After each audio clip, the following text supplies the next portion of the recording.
so starting this unit, we're going to be talking about radicals. And today we're going to look at how to simplify a radical and how to multiply them. And then next time we'll look at how to simplify them a little bit more and divide. What is important to know is that a radical, all that is a square root. So when I ask you to look at the radical, you're looking at what is under the square root. Okay? These are really easy to simplify if they are already perfect squares. Okay? So perfect squares, what's going to happen is those are going to be able to come outside of the radical. It's going to be helpful if you make a list of those perfect squares. That way you have them, you know what numbers you're going to be looking for. So I'll go ahead and just make a quick list real quick. So the first perfect square is 1. Okay, because 1 times 1 is 1. Then you have 4, because 2 times 2. Then you have 9. And then we have 16, 25, 49, 64, 81, 100. And obviously we could go on forever. But those are the main ones we're going to be dealing with. Okay? If you already know the square root of the number, we can go ahead and say what that answer is. So the square root of 4, I already know that that is 2. It's not the square root of 2, it's just the square root of 4 is 2.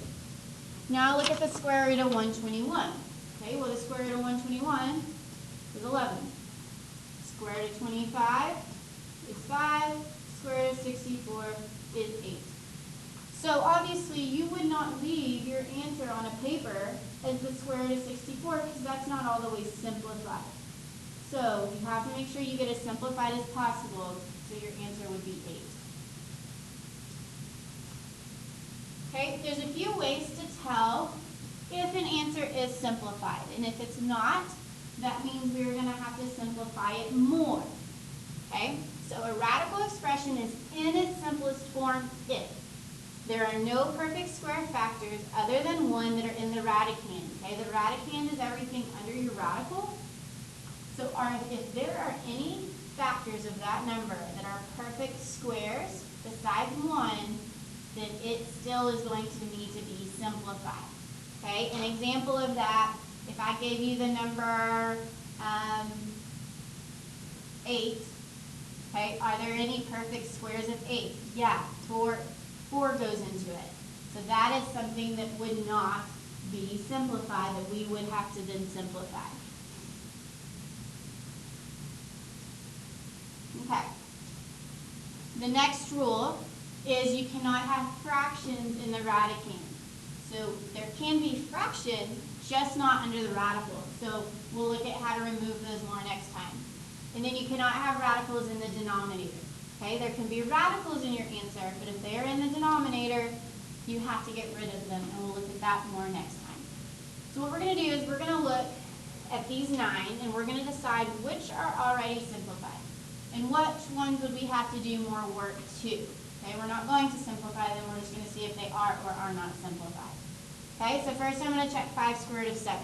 Then I'm going to see, are there any radicals in the denominator? No, I don't even see a denominator.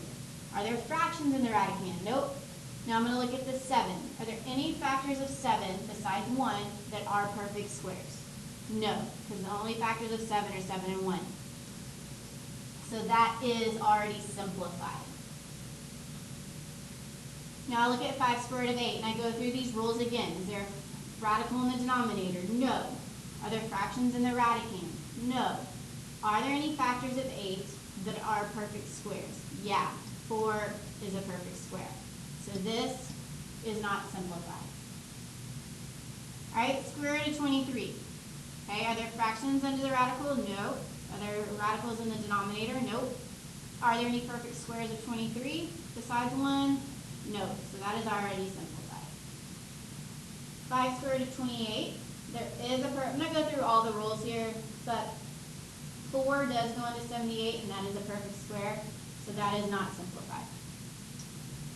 Okay, this next one. Now I know you see a number in the denominator, but there's not a radical there, so that's okay. I know you see a fraction, but it's not under the radical, so that's okay. Now I just need to check this 13. Are there any perfect squares that go into 13? No, so that is already simplified. Okay, this next one is square root of 25. Okay, you wouldn't leave that on your paper because the square root of 25 is 5. Therefore, not simplified. This next one's pretty straightforward. This breaks rule number 3. 24 divided by square root of 5. I cannot keep a square root in the denominator, so that is not simplified. We'll look at how to get rid of that next time. 2 square root of 12 over 3. Okay, are there any perfect squares that go into 12? Yep, 4 goes into it. So that is not simplified. And then square root of 3 over 5, this breaks rule number 2. You cannot have fractions in the radicand, so that is not simplified.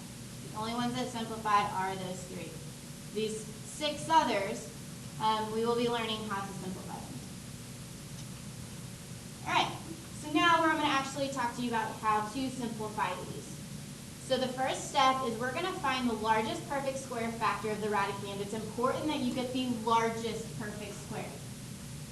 All right, so let's look at 20. I know this is not simplified because there is a perfect square that still goes into 20. So the biggest perfect square that goes into 20 is 4. It's 4 times 5. It does not matter what order you write those in. But what is important is the next step. You're going to circle your perfect square. Okay, now think about this. It's technically still under the radical. So I need to take the square root of 4. What is the square root of 4? That is 2. So I'm going to bring a 2 out.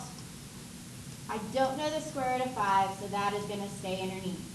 What I really tried to push in class is that these can be checked. If you'll type in square root of 20 and you type in 2 square root of 5, they need to be the same. If they're not equal, you've done something wrong. Okay, 72. Now deal with 72 is most of us are going to go straight to 9 and 8. Okay, but I know that 9 is not the biggest perfect square. And here is how I know. Okay, 9 is my perfect square. If I look at this other number of 8, are there any perfect squares that go into 8? Yes, there is. 4 goes into it.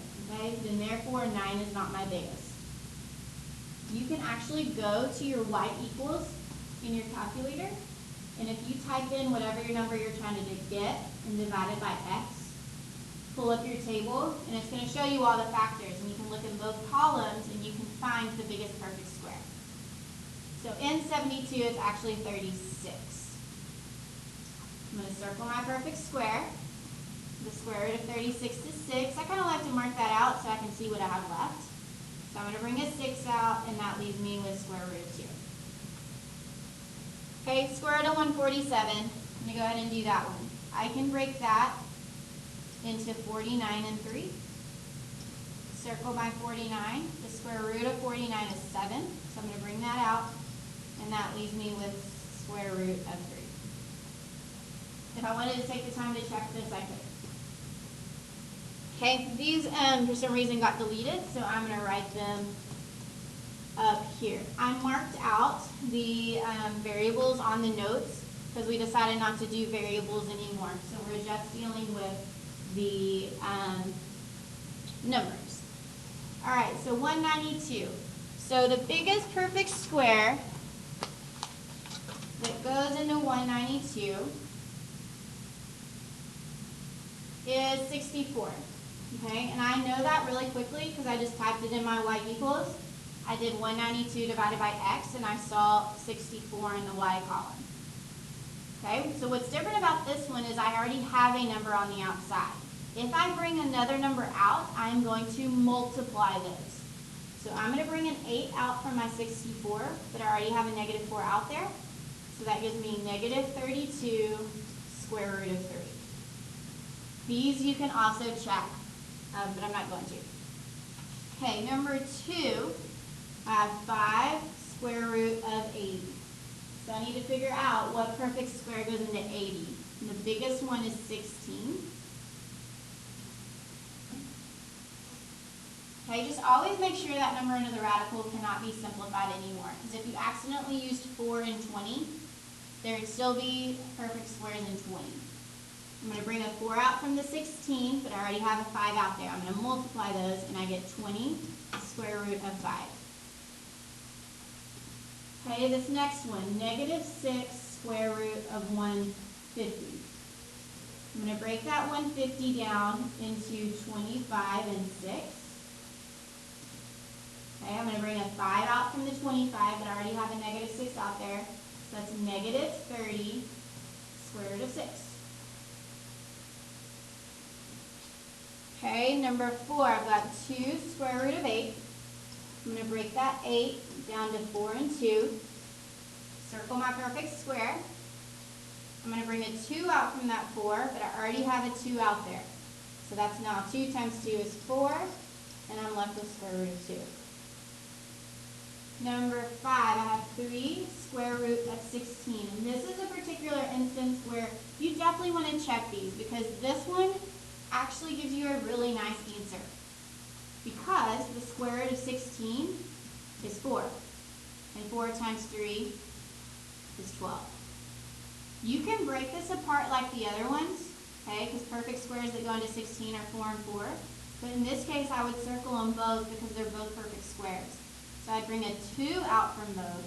2 times 2 times 3 is 12. So multiple ways to work that one. And then number 6, I have negative 2 square root of 48. I'm going to break that 48 into 16 and 3. Circle my 16. I'm going to bring a 4 out from that, but I already have a negative 2 out there. So that's negative 8 square root of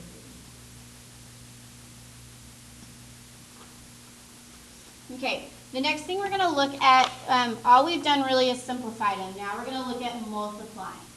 So the rule is you're going to do outside times outside, inside times inside. You're going to see that this is the same rule for dividing.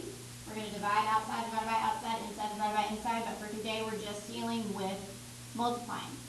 All right, so on number 1 here, I'm going to do outside divided by outside, so, or times. So 4 times 2 is 8. And then I'm going to do inside times inside. So 3 times 5 is 15. The only other thing you have to do, and this is with every problem you work, after you multiply or divide, we're always looking to see if it can be simplified. Are there any perfect squares in 15? There's not. So that is your final answer. Okay, number 2, I'm going to do outside times outside. Now there's not a number on the outside of that, so it's just 1. And then inside times inside, 18 times 3 is 54. Now I need to see if that can be simplified, and it can. I can break that into 9 times 6. I'm going to circle my perfect square of 9. I'm going to bring a 3 out from that. 3 times 2 is 6. And then I have square root of 6 left.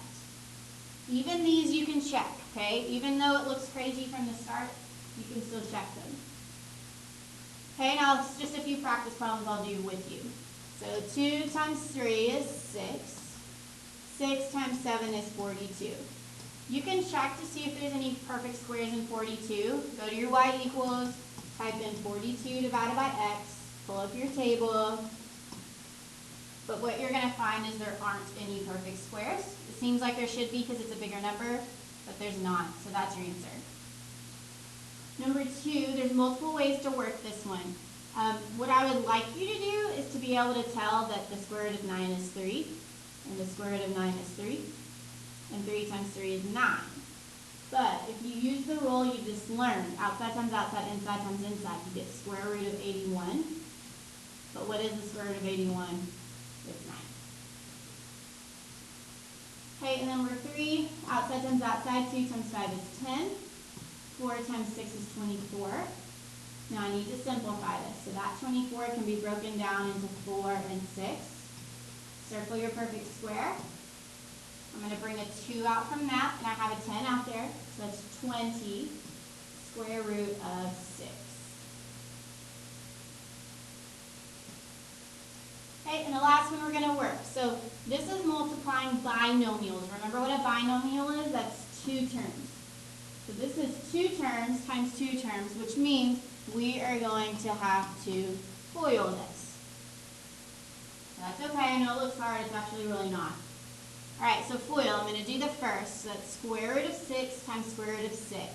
Okay, that's square root of 36. I'm going to let you keep it as that right now, but you're probably going to learn on the dividing day that there's an easier way to get that answer. Then I'm going to do the outside, so square root of 2 times the negative, or square root of 6 times the negative square root of 2, that's going to be negative. Now use your multiply rule, outside times outside, inside times inside, so square root of 12. Now I'm going to do the inside, square root of 2 times square root of 6, that's going to be a positive square root of 12. And then I'm going to do the last. So square root of 2 times the negative square root of 2. That's going to be minus square root of 4. Now we need to see if there's anything we can simplify. Okay, do we know the square root of 36? Yep, that's 6. Do we know the square root of 4? Yep, that's 2. Okay, now what you're going to learn is that if these two square roots are exactly the same, you can actually combine those. They're like terms. Okay, it's like you have two x's there. So a negative 1 square root of 12 plus 1 square root of 12 is going to be 0. I have no more. It's negative 1 plus 1. So those are gone. So my final answer is 6 minus 2, which is 4. Okay, since it came out to be nice like that, definitely make sure you type that original in the calculator, because it will tell you that it's 4. Okay, so just make sure you know how to simplify and multiply before you get to the dividing.